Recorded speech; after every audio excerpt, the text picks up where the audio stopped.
Bem, no ano passado nós engravidamos e foi um misto de emoções. A gente ficou explodindo de felicidade, mas proporcionalmente nós ficamos com muito medo, muito medo. Isso porque em 2020 a gente estava esperando um bebezinho, mas infelizmente com 12 semanas a gente acabou perdendo ele. Então nós ficamos com bastante medo, né, de passar por tudo que a gente passou de novo, mas à medida que a gestação foi avançando, nós fomos ficando mais confiantes, mais felizes, né, e eu estava bem, a gestação estava indo bem, passamos as temidas 12 semanas e quando a gente estava com 19 semanas, nós começamos a ficar preocupados de novo porque eu comecei a ter as primeiras contrações. E desde então eu tive que começar a tomar alguns remédios, tive que tomar uma injeção para o caso da nossa filha nascer prematura. E a injeção toda foi aquele medo, né? Mas ao mesmo tempo nós pedíamos e confiávamos que Deus cuidasse de nós, cuidasse da nossa filhinha. Então, no dia 3 de fevereiro de 2023, nasceu a nossa princesinha. Linda, gordinha, saudável, nosso maior presente. E nós fomos para casa, tivemos alta, ficamos sem palavras, né, para agradecer por aquele presente que a gente tinha recebido. Mas eu não estava me sentindo muito bem. Aqui no hospital já estava com umas tonturas, não estava me sentindo muito bem, mas eu achava que era em decorrência, né, da pós-parto, da recuperação. Mas daí, de 4 para 5 dias, eu acordei de madrugada, passando muito mal, e eu só acordei meu esposo e falei para ele orar pela minha vida.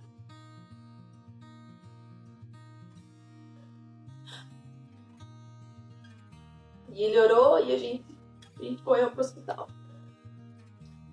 Então nós fomos pro hospital e chegando lá fui atendida, mas a minha situação começou a se agravar, eu comecei a piorar. Então os médicos vieram conversar com a gente que eu precisaria ser transferida para um lugar que eu tivesse mais assistência. Mas em todos os momentos a gente sentiu a mão de Deus agindo. Todos aqueles dias, depois que eu recebi alta do hospital, a minha irmã se oferecia para ficar com a gente, para ajudar com a Diana à noite, né? Porque ela não estava dormindo, então a gente estava bastante cansado. E eu todos os dias eu recusava, falava que não precisava, né? Mas nesse dia que eu passei mal, foi a única noite, primeira noite, né? Que eu aceitei. Então a gente pôde rapidamente ir para o hospital assim que eu passei mal. E chegando no hospital, depois que eu já estava um tempo, estava dando o horário da Briana mamar. E eu comecei a ficar desesperada, porque ela ia acordar e eu não estava lá para dar mamar para ela. E Deus agiu em tudo, nos mínimos detalhes. Porque no hospital, quando eu fui ganhar ela até descer meu leite, as enfermeiras tentaram dar fórmula para ela, mas ela não aceitou de jeito nenhum. E nesse dia que eu passei mal e precisei ficar longe dela, ela aceitou a fórmula. Então, o médico disse, né, que eu precisaria ser transferida, mas a gente não sabia nem para onde, nem quando. Porque uma vaga de UTI às vezes demora dias ou até semanas para conseguir a vaga, né?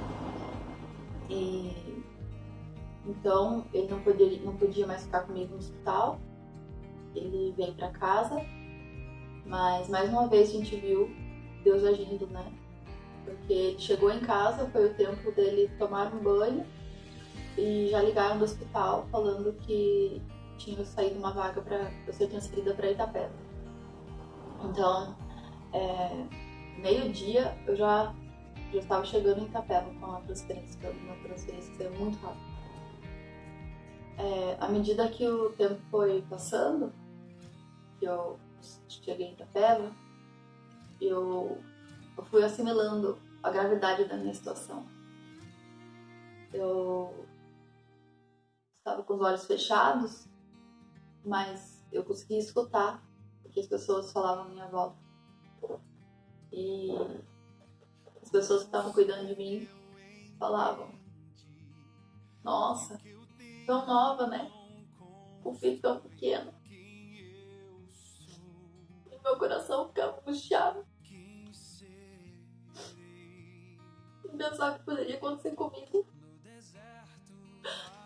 Um bebezinho tão pequeno em casa.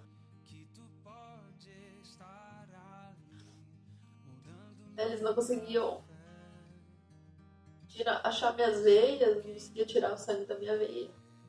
Uma cena que me marcou muito foi uma enfermeira, que ela veio tentar tirar sangue. E ela tentava tirar e ela orava. Ela orava em cima de mim para que ela conseguisse.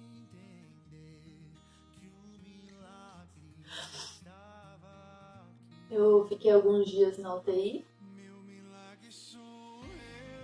Então, nesse tempo, tinha muitas pessoas orando por mim. Muitas pessoas. Muitas igrejas, muitos grupos de WhatsApp. Pessoas conhecidas, amigos, pessoas desconhecidas. Encontrei pessoas depois que eu nem conhecia e falaram: orei por você. Enquanto eu estava no hospital, a Briana ficou em casa, ela pôde ficar comigo e ela estava sendo muito bem cuidada. Eu estava lá, mas estava tranquila, porque ela estava com a minha mãe, com a minha irmã, com o Tom, enquanto nas horas que ele não estava comigo no hospital. E uma semana depois, para honra e glória de Deus, eu tive a tão sonhada alta. Mas o maior milagre nós só fomos descobrir depois, quando eu fui fazer alguns exames. Eu descobri que eu tive trombos logo após a gestação, esses dias. E poderia ter tido muitas sequelas, poderia ter perdido a minha vida. Provavelmente foi por isso que a gente perdeu o primeiro bebê. E a Briana é um milagre. Porque eu também poderia ter perdido ela.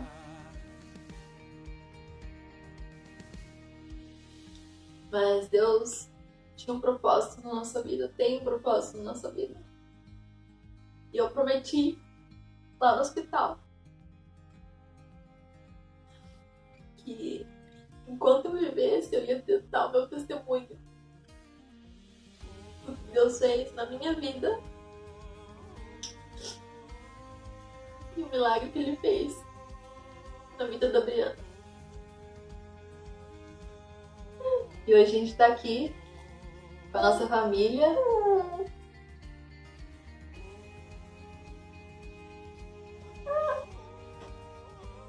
Que a minha vida e a vida da Briana é um milagre.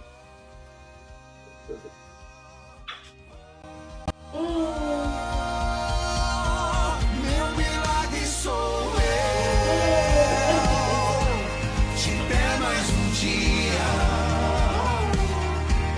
Olhar na janela, o dia chegando, o sol a brilhar.